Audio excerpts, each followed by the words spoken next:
बहुत सारे लोग किसी वक्त पे इमोशनली बहुत ज्यादा वीक हो जाते हैं और नतीजा ये निकलता है कि कुछ सिम्टम्स आना शुरू हो जाते हैं जिनको अक्सर औकात ड्रामेबाजी कंसीडर किया जाता है और स्पेशली फीमेल्स के केस में ये 101% है। और मेरे पास भी ऐसे ही पेशेंट्स आते हैं जिनके साथ आने वाले यही कहते हैं, और डॉक्टर साहब इन्हें देख लो, एन जी ड्रामेबाजी है, होर कुछ नहीं है एदा। लेकिन मैं आपको आज हकीकत बताऊं कि जब इंसान मेंटली किसी ट्रॉमा से गुजर रहा होता है, वो उसका कोई ब्रेक डाउन हो, कोई एग्जाम का फेलियर हो, कोई ब्रेकअप हो, कोई उसकी कोई भी फीलिंग, उसके किसी करीबी अजीज की डेथ हो, ठीक है, कोई भी ऐसा गोल हो जो उसने अचीव करना हो और वो ना हो सका हो और जिससे उसको इमोशनली किसी भी ट्रॉमा से गुजरना पड़ा है, तो आप यकीन करें इमोशनल ट्रॉमा को भी आपका ब्रेन वैसे ही प्रोसेस करता है जैसे फिजिकल ट्रॉमा को करता है।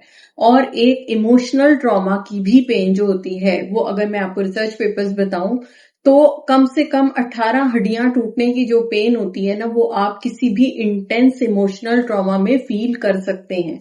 इसमें क्या होता है कि आपके हार्मोन्स चेंज होते हैं, हाई कॉर्टिसोल आता है, हाई एड्रेनालिन आता है। नतीजा ये निकलता है कि आपकी हार्ट की आर्टरीज इतनी ज्यादा एकदम इंटेंस वेजोकंस्ट्रिक्शन में जाती हैं कि आपको हार्ट अटैक हो सकता है, और जिसको ब्रोकन हार्ट सिंड्रोम कहते हैं। और इसके साथ ही आपके बाकी, यानी आपका ब्लड प्रेशर, आपकी बाकी नींद, हर चीज डिस्टर्ब हो सकती है। आपके मसल्स इतनी ज्यादा कॉन्ट्रैक्शन में जा सकते हैं कि आपको बैठे बैठे इनमें खलियां पड़ सकती हैं।